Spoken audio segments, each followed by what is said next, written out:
probably think about getting started. So welcome to one of the LSN Learning Together events. Thank you all for making time for it.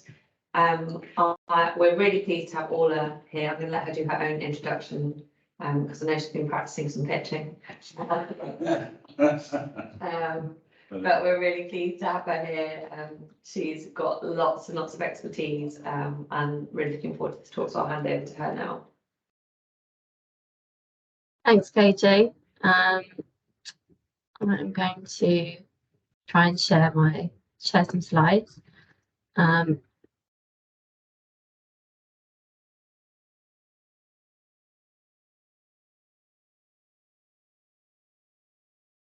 Someone come off mute and let me know.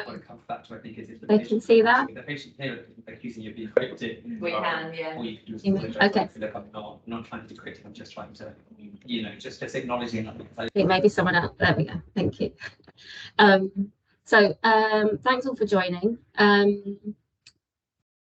KJ said, my name is Orla O'Doherty. I am a physiotherapist by background and an expert in behaviour change, having recently completed a master's in behaviour change at UCL. At the moment, I'm working as an education fellow in the team with KJ and Lucy and Chris and everyone else. So that involves primarily supporting various educational projects internally and externally at the moment for UCLPartners. And KJ has asked me to come and speak to you today to really get us to think about how behaviour change science might possibly influence the way that we think about the debriefing process in simulation, and we might even be able to use these ideas to improve debriefing. We've got just under an hour, and so the plan is I'm going to kind of talk through some slides with you, which involves a bit of interaction and some exercises to keep you awake, hopefully. And then there should be time for questions and maybe a bit of discussion at the end to just get your thoughts on what you make of it all and whether it's something that you feel can help or not. But if we do run out of time to answer your questions, I'm more than happy to respond to emails after today.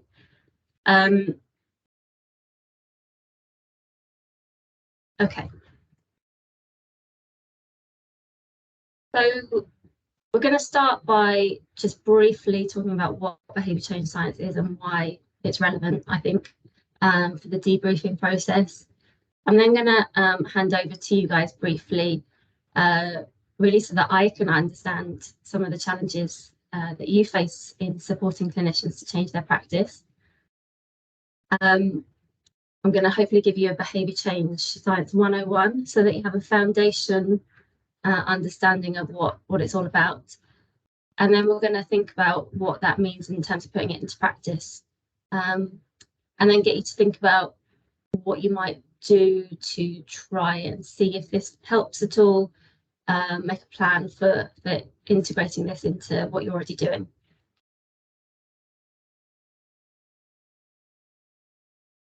So starting with the what and the why. Behaviour change science and using it in debriefing is really about supporting clinicians to implement their learning. It should be person-centred, person being the clinician rather than the teacher or the tutor. It needs to be evidence-based.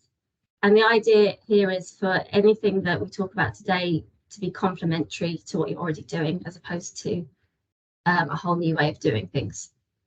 When people hear that I've studied behaviour change, they often ask things like, so what's the secret? Like, how do you make people do what you want them to do? And if there's one thing that I've learned is that telling someone what to do rarely works. So just to bear that in mind, that this is not about just telling people what you want them to do. Unfortunately, that doesn't usually work. And why does this matter for the debriefing or anything for that matter? Well, For me, human behaviour sits at the root of almost all the problems we're trying to solve. And this is true of simulation and education. So where most, if not all of the outcomes you're seeking to achieve rely on you supporting someone to change the way they behave. And in fact, it's true more broadly in society as well, whether we're talking about people's health or the environment, behaviour change sits at the core of solving all these problems. And that's why it can be so helpful to look at our work through a behaviour change lens, no matter what that work is. So, as you'll hopefully realise soon enough, the first thing we really need to do is to get an understanding of what challenges you guys face when it comes to supporting clinicians to change their practice, improve their practice. So I want to just get a quick poll of those challenges by getting you to visit slido.com or scan the QR code. If you go to slido.com, you will need to enter the code 3724215.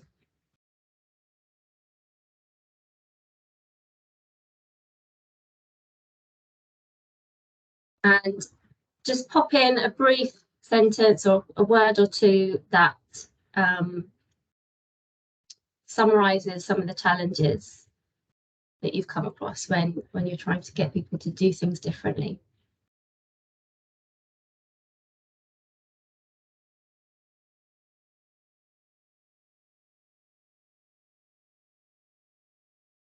And hopefully as people start putting in some answers, we should all see those answers come up wherever we're recording our answer.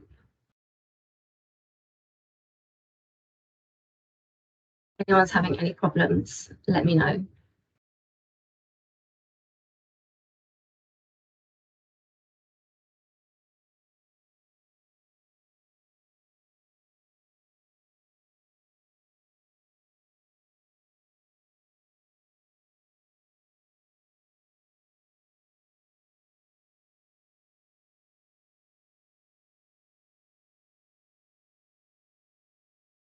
I haven't got any answers yet, so either the tech is failing on Slido.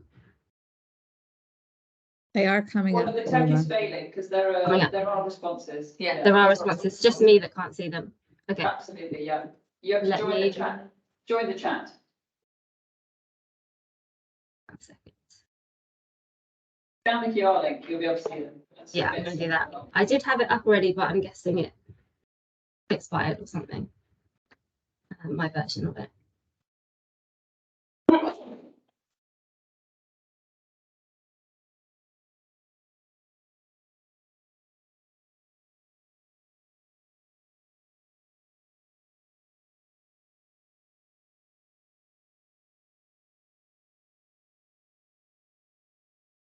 Oh, I had to put in an answer to be able to see it.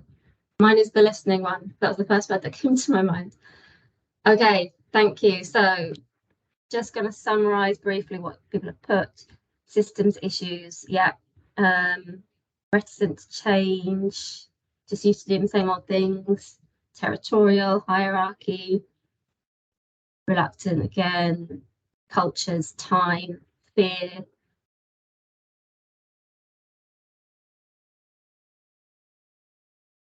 Not being kind of there in the actual environment where they're practicing, priorities, not liking change, support from senior staff, self-awareness. Habit again, we'll come back to the old defensive priorities and get like brilliant. This is so helpful. Massive variety of barriers there that you are already aware of that these clinicians are facing when it comes to changing their behaviour. So that's really helpful to keep in mind as we move through this afternoon. Yeah, and we can come back at the end when we discuss what we might be able to do about some of these. Thank you very much. Okay. So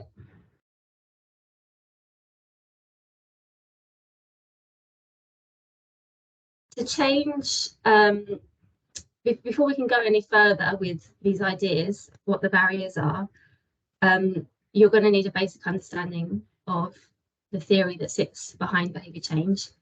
Now, unfortunately, there are currently 83 theories of behaviour change, which is a lot to learn, particularly in an hour. And it's not helpful either when you are working in a different area and you just want to have a basic understanding of behaviour change. You don't need to be an expert in it. You just want to take some of the ideas maybe and think about how you might apply them to your work.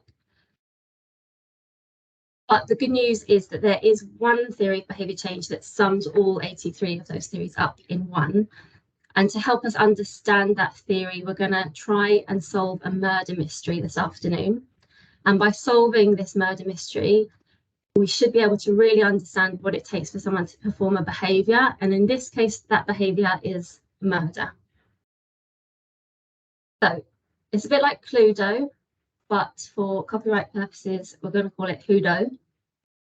And the victim is Dan, poor Dan. Dan has been found stabbed to death in his kitchen. He was found by his son, Luke, not Luke Evans, not the Luke Evans, Luke, after he failed to attend a meeting with his business partner, Rachel. His ex-wife, Dan's ex-wife, Jan, is devastated when she finds out what's happened. Now, I'm going to give you some information about each of these people, and feel free to jot down any notes as you go. With this information, you should be able to work out who killed Dan. So the police estimate that Dan's time of death was 4 p.m. on Tuesday afternoon. And some facts now about the suspects. Luke, son, he's a builder. That's what he does for work. When he found the body, he'd let himself in to the home. And at the time of the murder, he'd been working at home alone. He was working online, doing various bits of admin and meetings. And the police speak to him and they find out that he wasn't particularly happy about his dad's decision to invest so much of his money into his new business with Rachel. Jan, the ex-wife, she was at the gym earlier in the morning, but at the time of the murder, she was at home alone doing housework. She says to the police that she got on really well with her ex-husband. In fact, she even used to feed the cat and water the plants when he went away. Like Luke, she also wasn't happy about his decision to invest so much of his money into the new business. Rachel, she tells the police, look, it couldn't have been me. I vomit just at the sight of blood. She was out running alone at the time of the murder. And she got on well with Dan. She was excited about him investing in the new business. But that's all the clues. I want you to just take a moment or two to think to yourself about who you think murdered poor Dan. And as and when, if anyone's happy to share their thoughts, feel free to come off mute and share your suspicions, and people can shoot you down or agree with you.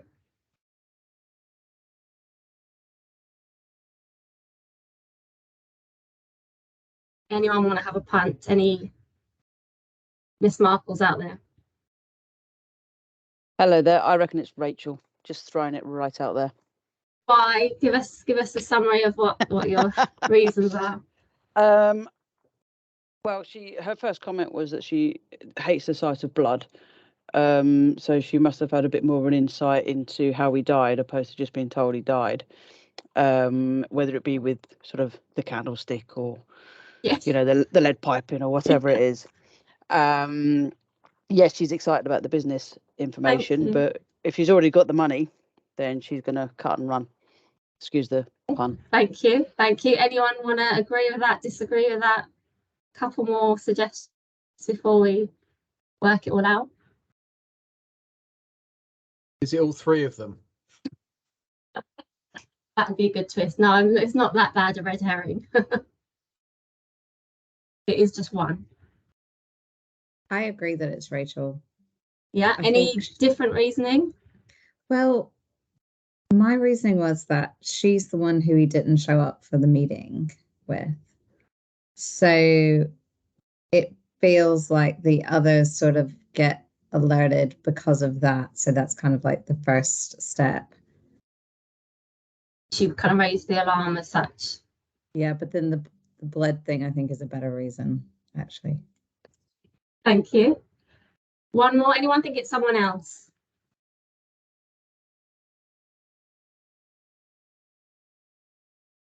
I think it's Jan. Okay, tell us why.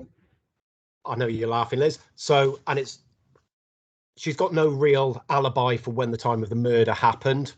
Okay. We've got the thing about the money, but it's also, I'm looking at it from the perspective of what we don't know. We don't know if Dan's changed his will. We don't know if what we don't know is what's led me to believe potentially Jan. Okay, thank you. Anyone think it's Luke? You can just say yes if you don't want to share your. Luke thinks it's Luke. I think it's Luke. Any reasons particularly? Because Rachel might have the purest of intentions. She might be super excited about this business, you know, to get out of What she debt, says. you know, to give her family like a better life. So, you know, she probably actually needed that investment from Dan, and she's not going to get it if Dan is dead. And Luke, you know, just looking at him, he looks like the type of guy that might commit murder. You know, he's working at home doing some admin. He's a builder. Shouldn't he be out doing building things? He probably wants his dad to invest in his money so they can get a fancy office or something like that. It's the name, isn't it? Yeah, it's the name. And Jan, you know, Interesting. Jan's been divorced from Dan for a while now, so I don't think that she's necessarily got any motive to kill him, because she won't be receiving sort of like child support, because, you know, Luke's all grown up now. So yeah, I'm going for Luke. Thank you. So a bit of a mix. Okay, we're going to just work this out using theory of behaviour change, which is akin to what police use to solve crimes, which a lot of you probably have heard of, this means, motive, opportunity. So what the police theorise is that for anybody to have committed a crime, they need to have all three of these things. They need to have means, they need to be able to do it, they need to have motive, a reason to do it, and they need to have the opportunity or the chance to do it. So if we use this theory, we can work through each suspect and work out whether they would have had that or not. So starting with means and looking at Luke, did he have the means? Yes. So we know that Luke is a builder, so he's physically capable of stabbing somebody. If we think about Jan, is she capable? Does she have the means? Well, we had the clue about that she was at the gym earlier. So although she's a bit older than Luke, yes, we know that she is relatively strong. She's someone that goes to the gym. And Rachel, well, if we take her word for it about the vomiting, it seems unlikely that someone who vomits at the sight of blood would be able to stab someone. So that's the theory behind that. When we think about motive, so did they have a reason? Luke isn't happy about the investment, neither is Jan. But Rachel, we haven't heard a clear motive. In fact, when it comes to the investment, she was particularly keen to get that investment from Dan. Opportunity. Luke was at home alone, but he was online having meetings, so that's something that you can corroborate with other people or with internet people. I don't know how these things work, but it's potentially something that can be corroborated. Jan was at home alone, can't corroborate that alibi. Rachel was out running alone, can't corroborate her alibi. But if we look at who had all three, means, motive and opportunity in this scenario, it was Jan. So out of these 3 suspects, Jan is most likely to be the murderer. So well done, anyone that picked Jan. But obviously very basic scenario, lots of information missing. So a lot of your theories about Rachel and Luke were perfectly reasonable. I mean, I just wonder about Rachel. I think there might have been means and motive for her. She says that she can't tolerate blood, but we don't know if that's true or not. Yeah. Could be a lie. And her motive, she's got the money. The rest of the family aren't happy. She's got the money. He could end up bowing out or something like that. So I think there is. Yeah. I would say that there's probably some points for Jan and Rachel. There's more digging to do, isn't there, to really understand? And obviously, this is a very simplistic, quick. And I suppose even with the internet, like if you didn't have your camera on, you could leave your computer on in your house, and you could. So I mean, it could be all. You'd have to dig deeper than this, than the level that the scenario is at, definitely. But hopefully, the scenario demonstrates how these 3 things are the only things you need, and if you have all 3, then you are able. It's possible that you've committed that crime. And if you can prove that any of them are impossible, then you can't have. Yeah, thank you. So what is this theory of behaviour change? We take the 83 theories of behaviour change that are out there and we pull them into this model, this theory called COM-B, which a lot of you have probably heard of. And in this model, the capability replaces the means that the police use. And we can think of capability or means and motivation and opportunity as comprising the barriers to behaviour change, or conversely, the levers that we can use to change a behaviour. Now, what's nice about this theory, the COM-B theory, is that it's so easy to remember and it pulls everything we know about behaviour change together in one. But obviously we need to look into it in a little more detail to really understand what counts as capability, what counts as motivation, what counts as opportunity. So here's a little more detail of the model.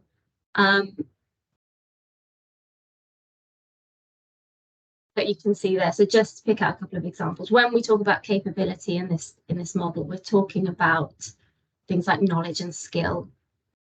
When we talk about motivation, we're talking about things like values, needs, goals, attitude towards behaviour, things like that.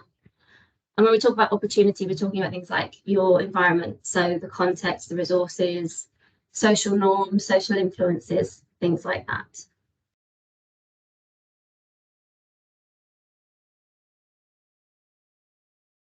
So that's all well and good, but what difference might it make to your work? Well, it really depends on the behaviour that you're trying to change and the individual that you're trying to get to do the behaviour. So if we think about specific behaviour like a clinician's professional behaviours, then if we look at the evidence out there, we know that things like knowledge, skill, beliefs about capabilities, and attitude towards the behaviour, they tend to be key barriers or levers for changing behaviour. But other behaviours might be influenced by things like goals, environmental context and resources is for health professional behaviour.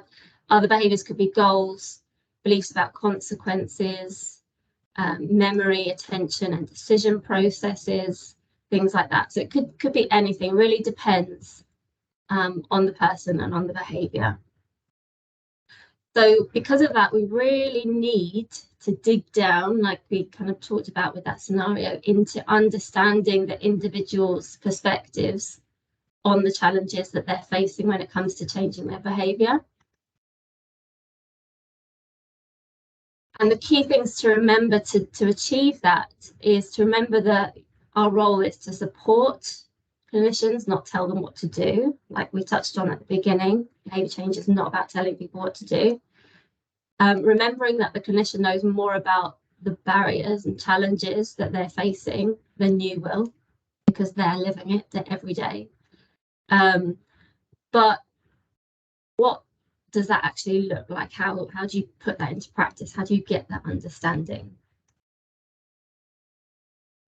You can follow the same process that you might expect a clinician to use when they're supporting a patient to change their behaviour.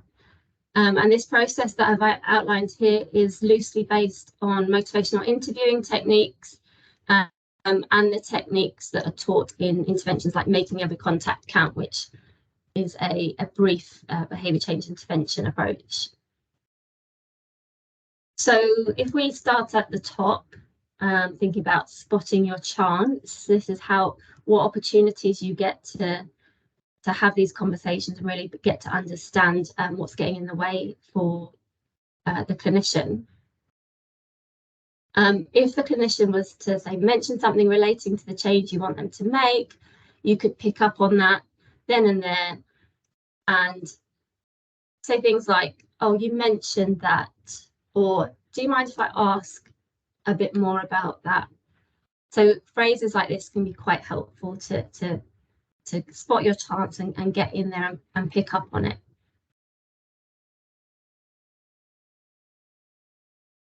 Remember that their response here is your chance to really dig down and understand the barriers that get in the way of them behaving the way that you want them to, or the enablers that make them act in the way that you maybe don't want them to. And if you can understand that, you'll be in a great position to know what's needed to help them change their behaviour. Key things when you're listening is, remember, you're aiming to understand their perspective. So avoid judging or jumping ahead, really trying to listen to what they're saying. And you'll probably find that you need to probe a little more to clarify what led to the unwanted behaviour, and open questions are often best for that.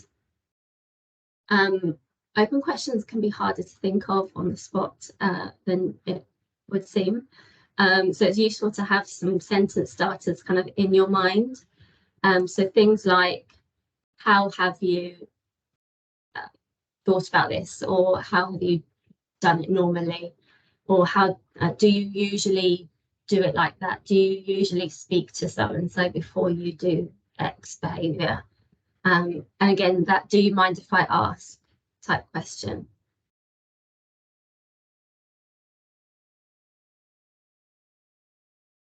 It's really important, whatever they say, to reflect your understanding back to them. And there's two reasons for this.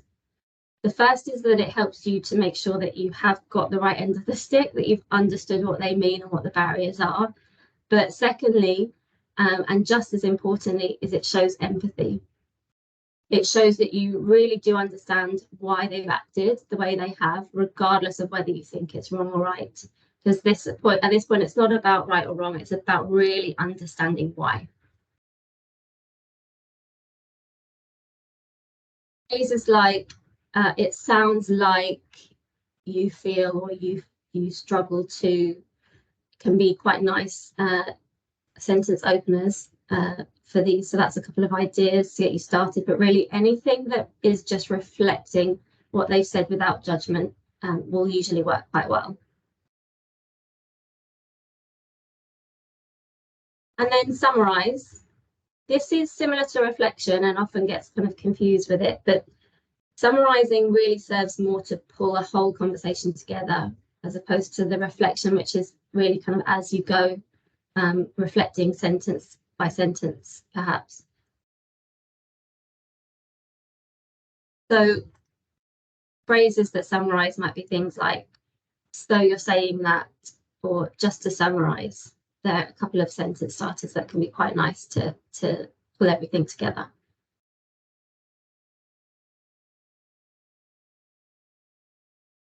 Now, before we continue around the rest of the loop onto the advice stage, we need to take a moment because now that we really understand the clinician's current behaviour, we need to give them advice that addresses that. There's no point doing all this work to understand behaviour change and understand them if we just give everyone the same advice, regardless of their situation.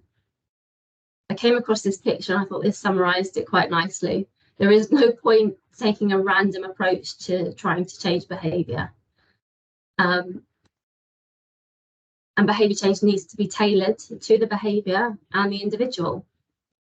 Some people will want carrots and other people will want sticks. But luckily, the people who developed COM-B have also developed a tool that we can use to find the right behaviour change strategy, depending on the barriers that you and the clinician have identified. And this tool is the Theory and Techniques tool. I put the QR code and the web address there. You don't have to go there right now, but feel free to have a look at it now if you want. We're going to go through a few examples with it, and what I would really recommend is having a look at it afterwards at some point when you have time and just having a play around with it. So yeah, don't worry too much about following it now, but I put the links there in case you want to have a look. So this is a tool that was devised through a combination of meta-analyses and expert consensus. And a lot of what you find here, to be fair, will seem like common sense. And where that is the case, be assured that it isn't just common sense. There's a lot of evidence that's gone behind it. There are other instances where you might think that, oh, that doesn't make sense to me. And again, it's because there is research behind it to say that where you might assume there'd be a link between a behaviour change strategy and a barrier, there actually isn't. When you come to have a look at this later and play around with it, what you'll see is that you can go into each section in detail, as far down as looking at which studies contributed to each area of the tool, including p-values and everything of all the evidence. So it goes into loads of detail. So yeah, have a look later on.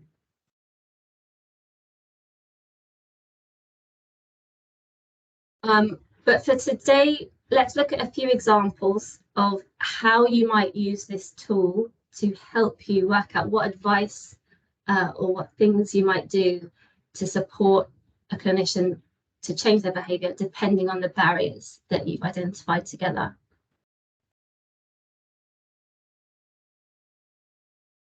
So in the first example, actually, let me explain what this screen shows before we do that. So this is just a screenshot of the tool. Along the top, you've got a list of barriers and enablers, and there's too many to spell them out properly, but what you in the live tool, if you hover over each one, it expands to an explanation. So along the top here in this screenshot, we've got KN, which is knowledge, then skills, then social, professional role and identity, I think, beliefs about capabilities, opportunities, beliefs about consequences. RE, I can't think off the top of my head what that is. IN is intentions, goals, memory, attention and decision processes, and so on. So they're things that might get in the way, and they're all things that fit into one of the C, O and M from COM-B. Down the side, we've got behaviour change techniques. There are 93 behaviour change techniques, which are basically the building blocks of interventions. If you were thinking of a behaviour change intervention as being like a cake, behaviour change techniques are the basic building blocks of that cake. So like the flour or the eggs. And what they've done is they've done all this research to look at, okay, what evidence do we have that these behaviour change techniques can influence behaviours where the barrier is knowledge or skills and so on. So where there is a link that's been proven, you have a green square. Where a link between the barrier and the behaviour change technique has been disproven, you have a dark blue square. Where the evidence is inconclusive, you have a yellow square. And where there's no evidence because the research hasn't been done, there is a light blue square. And this tool is live. It gets updated all the time with new data. So let's work through an example. Let's say, for example, you've had a chat with a clinician about a certain behaviour or technique that you need them to do, and the clinician has identified that they're not doing things the way they should because they keep forgetting that what they're supposed to do. So that would come under memory, attention, and decision processes as the barrier to them doing the behaviour. So we can use this tool to map to a green square and plot along to see what kind of behaviour change technique is most likely to help them with that. And this is a common sense example here. Perhaps unsurprisingly, the evidence suggests that if they use prompts or cues, they're more likely to be able to perform the behaviour. So that is an evidence-based suggestion that you can give them or support them to implement, is to put a prompt or have a cue somewhere so that they remember to do the behaviour. Another example, let's say the clinician explains that they really just don't think they're capable of performing the desired behaviour. So that barrier is beliefs about capabilities. You can see from the tool that it's going to be helpful to support them with problem solving. Again, that might seem like common sense. If it does, great. But we know from this tool that it's also evidence-based. Taking this example a bit further and looking at beliefs about capabilities and things that actually this tool suggests will not work, we scroll down to monitoring of outcomes of behaviour. So that's something that probably won't help this clinician, is to keep an eye on the outcomes of the behaviour that they're currently doing. Won't help them change their behaviour to what you want them to do.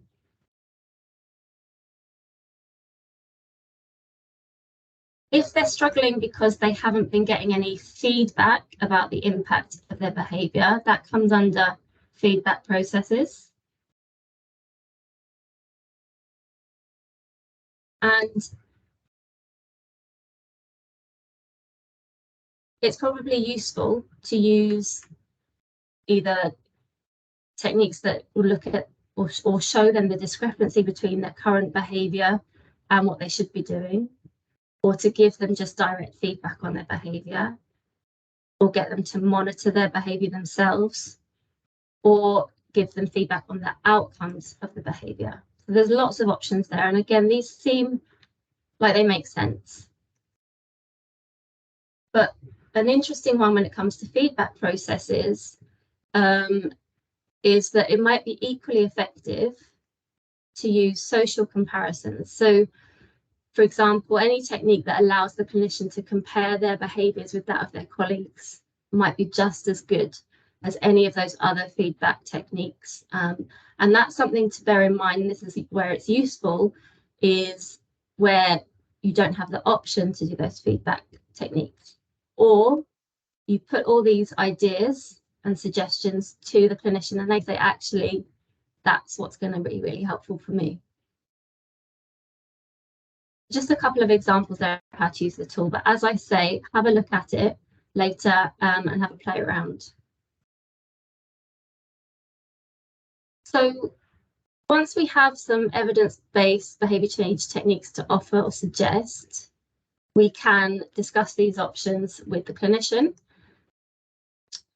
I say with permission because motivational interviewing tells us that we should ask permission before sharing advice rather than lecturing. So saying something like, we have some resources to help with that, can I share them with you? And then discussing the options that they might find helpful. So whether that be prompts or cues for the memory issues, or social comparison for the feedback issues. And then getting them to make a plan. We know that setting an action plan with SMART goals will often make things more likely to be achieved. So asking them, what one thing will you do to implement this, for example, or how can you make a change in this area? What are you going to plan to do? So what one thing will you do? Now that you have this basic understanding of behaviour change theory and evidence-based tools that you could potentially use with that understanding to help people change their behaviour, think back to some of the challenges that you put on the Slido and set yourself a goal.